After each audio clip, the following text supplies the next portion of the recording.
بسم اللہ الرحمن الرحیم الحمد للہ والصلاة والسلام علی رسول اللہ صلی اللہ علیہ وسلم وعلی آلہ وصحبہ اجمعین وبعد۔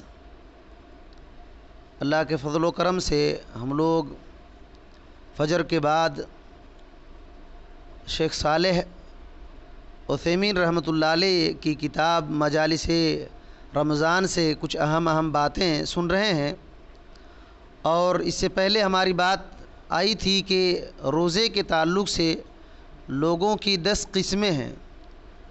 لوگ 10 قسم کے لوگ ہیں، کن پر روزہ ہے کن پر نہیں ہے، اس پوری تفصیل بات آئی تھی۔ تو دیکھیے یہاں ایک اور بات انہوں نے ذکر کیا ہے کہ روزے کی حکمتیں کیا ہیں۔ اللہ تعالیٰ نے روزہ کو فرض کیا ہے بندوں پر، تو اس کی کچھ حکمتیں ہیں، تقریباً 7 اہم انہوں نے نقطے بتلائے ہیں، بہت بہترین باتیں ہیں۔ دیکھیے پہلی بات کہتے ہیں کہ روزہ ایک ایسی عبادت ہے جس میں بندہ اپنی دنیاوی لذت کو، دنیاوی مزہ کو ایک مخصوص ایک خاص وقت میں چھوڑ کر کیا کرتا ہے، اللہ رب العالمین کے قریب ہوتا ہے، اپنی لذتوں کو، اپنے مزہ کی چیزوں کو چھوڑ دیتا ہے ایک وہ کچھ وقت کے لیے۔ اور کیوں چھوڑتا ہے؟ تاکہ اللہ رب العالمین کی قربت حاصل ہو جائے، اللہ رب العالمین کی قربت حاصل ہو جائے۔ یہ جو اپنی لذت اور مزہ کو چھوڑتا ہے نا اللہ کی قربت کے لیے، تو اس میں کیا باتیں جانتے ہیں؟ اس کے ایمان کے سچے ہونے کی دلیل ہے۔ بات سمجھ میں آ رہی ہے؟ اس کے ایمان کے سچے ہونے کی دلیل ہے کہ وہ سچا ایماندار آدمی ہے۔ جو اس کے مقابلے میں جو آدمی کچھ وقت کے لیے اپنی لذت اور مزہ کی چیزوں کو چھوڑ نہیں پاتا، اللہ رب العالمین کے لیے کوئی عذر نہیں ہے، تو اس کے ایمان میں کمزوری ہے، اس کے ایمان میں کمزوری ہے۔ تو یہ بات ہے کہ اپنے مزہ والی چیزوں کو کچھ وقت کے لیے چھوڑ دینا صرف اللہ رب العالمین کے قریب ہونے کے لیے بندے کے ایمان کے سچے ہونے کی دلیل ہے، اور اس کے کمال عبودیت، یعنی وہ عبادت میں کمال درجے کا پہنچا ہوا ہے، عبادت میں کمال حاصل کیا ہے، اور گہری محبت کی پہچان ہے کہ اللہ تعالیٰ سے بہت گہرا تعلق ہے، بہت گہری محبت ہے، اسی وجہ سے وہ روزہ رکھتا ہے اور اپنی لذت کی چیزوں کو چھوڑتا ہے۔ کیوں بولے تو اہم نقطہ جو یہ ہے کہ دیکھیے کہ انسان کوئی بہت محبوب چیز کو چھوڑتا ہے، کھانا پینا سب کو محبوب ہے، کھانا پینا اور لذت کی چیزیں، اپنے بیوی سے ملنا جلنا، یہ بہت محبوب ہے، لیکن اتنی محبوب چیز کو کیوں چھوڑتا ہے؟ اس سے بڑی محبوب چیز کو حاصل کرنے کے لیے، اس سے بڑی محبوب چیز کو حاصل کرنے کے لیے، اور اس سے بڑی محبوب چیز کیا ہے؟ جنت ہے، جنت ہے۔ تو کوئی بھی محبوب چیز کو چھوڑتا ہے تو اس سے بڑی محبوب چیز کو حاصل کرنے کے لیے چھوڑتا ہے۔ اسی وجہ سے آدمی جب ایمان اس کا مضبوط ہوتا ہے، ایک روزہ دار آدمی کو آپ باندھ کے رکھیے پھر بھی وہ روزہ رکھے گا، وہ قید کر دیجئے پھر بھی وہ روزہ توڑنے پر راضی نہیں ہوگا، کیونکہ وہ بہت بڑے فائدے کو اٹھانے کے لیے، بہت ایک محدود وقت کے لیے بہت اچھی چیزوں کو، بہت مزہ کی چیزوں کو وہ چھوڑ دیتا ہے، کیونکہ اس کی نگاہ میں اس سے محبوب چیز کوئی اور ہوتی ہے، اور وہ اللہ تعالیٰ کا تقرب ہے اور جنت ہے۔ تو اللہ رب العالمین نے اس جنت کو اور اللہ کی قربت کو حاصل کرنے کا ایک ذریعہ بنایا ہے روزے کو۔ یہ بہت بڑی حکمت ہے اللہ رب العالمین کی روزے کو فرض کرنے کے لیے۔ دوسری بات یہ ہے کہ روزہ جو ہے تقوی کا سبب ہے۔ تقوی کے تعلق سے رات میں ہم لوگوں نے کئی باتیں سنا ہے، تو کہتے ہیں کہ روزہ سے انسان کا دل، اور انسان کا دل میں اللہ رب العالمین کا ڈر پیدا ہوتا ہے۔ اسی وجہ سے اللہ تعالیٰ نے کہا یا ایھا الذین آمنوا کتب علیکم الصیام کما کتب علی الذین من قبلکم لعلکم تتقون، اے ایمان والو تم پر روزہ فرض اسی طرح کیا گیا جیسے کہ تم سے پہلے کے لوگوں پر فرض کیا گیا تھا تاکہ تم تقوی حاصل کرو۔ یہی وجہ ہے کہ روزہ دار جب کسی گناہ کا ارتکاب کرنے کا ارادہ کرتا ہے نا، کوئی گناہ کرنے کے لیے جاتا ہے، تیار ہوتا ہے، تو پھر اللہ کا ڈر اس کے سامنے آ جاتا ہے، اللہ کا ڈر اس کے سامنے آتا ہے اور روزے کی وجہ سے وہ بندہ رک جاتا ہے، روزے کی وجہ سے وہ بندہ رک جاتا ہے۔ تو یہ بہت بڑی ایک یہ ہے علامت ہے کہ روزہ جو ہے تقوی کی پہچان ہے، روزہ یہ تقوی کی پہچان ہے۔ اسی وجہ سے انسان گالی گلوچ سے بچا رہتا ہے روزے کی حالت میں۔ تو تیسری حکمت یہ ہے کہ روزہ سے دل اور دماغ پورے طور پر ذکر اور فکر کے لیے فارغ ہوتا ہے۔ روزے کی حالت میں جب بندہ ہوتا ہے تو اس کا دل بھی اور دماغ بھی دونوں ذکر اور فکر کے لیے فارغ ہو جاتا ہے، جبکہ لذت اٹھاتے وقت، لذت کے سامان ہاتھ میں ہے، کھانا پینا ہے، کھا رہے ہیں، پی رہے ہیں، تو اس کے استعمال میں کیا ہوتا ہے، بندہ غافل ہو جاتا ہے۔ اسی وجہ سے آپ دیکھیے، پیٹ بھر کر کے دبا کر کھا لیجئے، آپ غافل ہو جائیں گے، آپ غفلت، آپ نیند لگے گا کہ میں سو جاؤں گا۔ تو مکمل لذت کو اٹھانا یہ غفلت کی وجہ ہے، اور روزہ جو ہے دل اور دماغ کو خالی کرتا ہے اللہ رب العالمین کے ذکر کے لیے۔ اسی وجہ سے آپ دیکھیں گے ایک بندہ روزے کی حالت میں زیادہ ذکر کرتا ہے، اس کو دلچسپی اور زیادہ ہوتی ہے کہ قرآن پڑھوں، قرآن سنوں، اگر کوئی پڑھ نہیں سکتا ہے تو قرآن سننے کی دلچسپی ہوتی ہے۔ تو یہ روزے کے اندر یہ بات ہے، اور جب بندہ پیٹ بھرا رہتا ہے تو غافل ہوتا ہے۔ اسی وجہ سے نبی کریم صلی اللہ علیہ وسلم نے کم کھانے کی تعلیم دیا ہے، کم کھانے کی تعلیم میں یہی نقطہ ہے، کم کھانے کی تعلیم میں یہی نقطہ ہے۔ اللہ کے نبی صلی اللہ علیہ وسلم نے فرمایا ما ملأ ابن آدم وعاء شرا من بطنی، آدم کے بچے یعنی انسان جو سب سے برتن بھرتا ہے نا، تو سب سے برا برتن پیٹ کو بھرتا ہے۔ اللہ کے نبی صلی اللہ علیہ وسلم نے سب سے برا برتن کہا پیٹ کو، کیوں؟ جب وہی بندہ پیٹ بھر کر کے کھا لیتا ہے نا تو غافل ہو جاتا ہے۔ اسی وجہ سے زیادہ اس کی حد کیا ہے کہ بندہ ایک تہائی کھانے کے لیے، ایک تہائی پینے کے لیے، اس طریقے سے جو 3 حصے کرنے کے لیے کہا گیا ہے، اس کی وہی وجہ ہے۔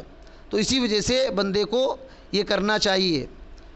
ابو سلیمان الدارانی فرماتے ہیں رحمۃ اللہ علیہ، کہتے ہیں کہ ان النفس اذا جاءت وعطشت صفى القلب، جب نفس جو ہے، جب بندہ پیاسا ہوتا ہے اور جب بندہ بھوکا ہوتا ہے تو اس کا دل صاف ہوتا ہے، اس کا دل صاف ہوتا ہے، ورقا، اور اس کا دل نرم ہو جاتا ہے۔ وَإِذَا شَعِبَ أَمِيَ الْقَلْبُ، جب وہ پیٹ بھر لیتا ہے تو دل اندھا ہو جاتا ہے، دل اندھا ہوتا ہے۔ اور یہ ذکر کا معاملہ، اللہ کو یاد کرنے کا معاملہ، یہ دل سے ہوتا ہے، دل سے ہوتا ہے۔ اسی وجہ سے بندہ جب بھوکا پیاسا رہتا ہے تو اللہ رب العالمین کا ذکر جو ہے صاف دلی سے کرتا ہے بندہ، اور جب آشودہ ہو جاتا ہے، مکمل پیٹ بھر جاتا ہے تو غافل ہو جاتا ہے۔ اسی طریقے سے چوتھی بات یہ ہے روزے کی حکمت میں کہ روزہ سے ایک مالدار انسان کے دل میں نعمتوں کی قدر پیدا ہوتی ہے، نعمتوں کی قدر پیدا ہوتی ہے، جس سے یہ فائدہ اٹھاتا ہے اور دوسرے بہت سے لوگ ان نعمتوں سے محروم ہو جاتے ہیں، نعمتوں سے محروم ہو جاتے ہیں۔ تو مالدار بندہ کیا کرتا ہے، اس کو احساس ہوتا ہے کہ اللہ تعالیٰ نے جو مجھ کو نعمت دیا ہے اس سے سخاوت کروں، کیونکہ اس کو احساس ہوتا ہے،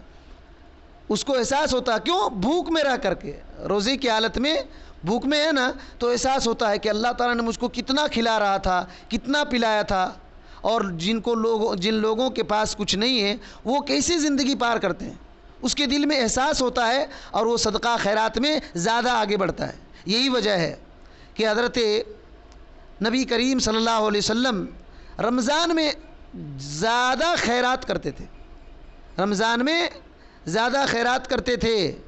مسلم کی حدیث ہے، کان النبی صلی اللہ علیہ وسلم اجود الناس بالخیر، نبی صلی اللہ علیہ وسلم لوگوں میں سب سے زیادہ خیر میں آگے بڑھنے والے ہوتے تھے، سخاوت میں آگے بڑھنے والے ہوتے تھے، اور خصوصی طور پر رمضان میں زیادہ، جس وقت حضرت جبریل امین ملاقات کرتے تو آپ زیادہ سخی ہو جاتے تھے، زیادہ سخی ہو جاتے تھے، تو خیرات وغیرہ کرتے تھے۔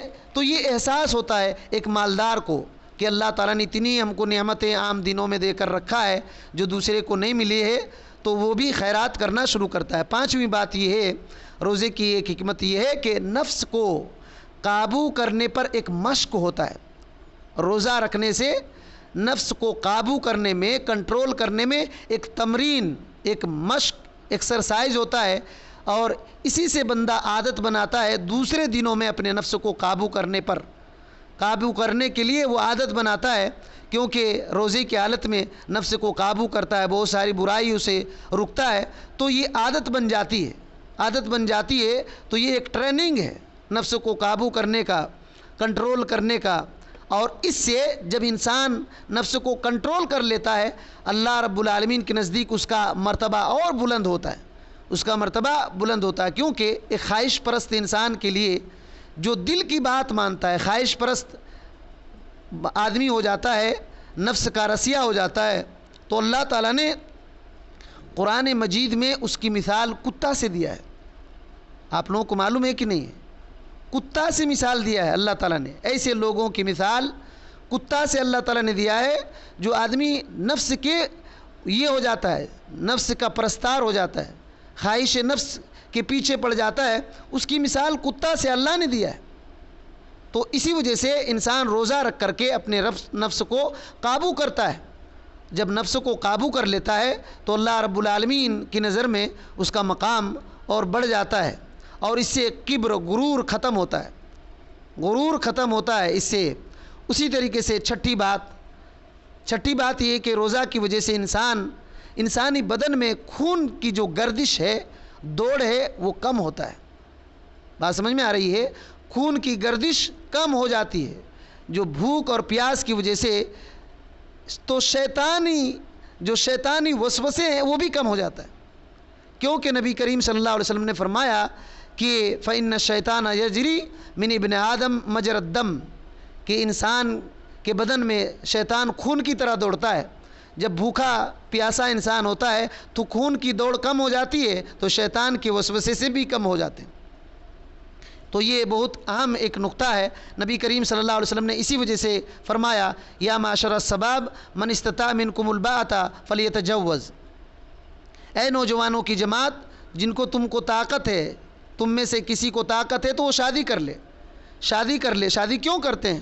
اللہ کے نبی صلی اللہ علیہ وسلم نے کہا فَإِنَّهُ أَغَصُّ لِلْبَصَرِ، کیونکہ شادی کرنے سے نگاہوں کو نیچی ہونے کا ایک ذریعہ بن جاتا ہے، اور فرمایا یہ شرمگاہوں کی حفاظت کا ایک ذریعہ ہے، شرمگاہوں کی حفاظت کا ذریعہ ہے، اور نگاہوں کو بھی بچانے کا ذریعہ ہے۔ اگر تم کو طاقت نہیں ہے تو روزہ رکھو۔ کیوں؟ یہ روزہ وعاء ہے، یعنی انسان کی جسمانی گرمی کو دبانے کے لیے ایک ذریعہ ہے۔ اسی وجہ سے روزہ شہوت کو توڑتا ہے، تو شیطانی گردش اور شیطانی وسوسے اس سے کم ہوتے ہیں۔ یہ بہت اہم نقطہ ہے۔ اور آخری نقطہ یہ ہے کہ کم کھانے سے ایک انسان ایک مخصوص وقت تک ایک وقفہ جب کرتا ہے، فجر سے لے کر کے غروب آفتاب تک، تو اس کا معدہ ٹھیک ہوتا ہے، اس کا جو لیور ہے، معدہ ہے، وہ ٹھیک ہوتا ہے، اس کو راحت پہنچتی ہے، کیونکہ سال بھر بندہ کھاتا پیتا ہے اور اس کے معدے کو آرام نہیں پہنچتا۔ اب یہ ایک وقفہ لیتا ہے تو جو جراثیم، نقصان دینے والے جراثیم ہیں، وہ ختم ہو جاتے ہیں، تو طبی ناحیت سے بھی اس کا بڑا فائدہ ہے، اور بہت کچھ اس کی حکمتیں ہیں۔ اللہ رب العالمین سے دعا ہے کہ اللہ تعالی ہمیں ان باتوں کو صحیح طور پر سمجھنے کی توفیق دے، اور روزے کے جو بھی فوائد ہیں، حکمتیں ہیں، اس کو اللہ تعالی ہمیں حاصل کرنے کی توفیق دے۔ آمین۔ السلام علیکم ورحمۃ اللہ وبرکاتہ۔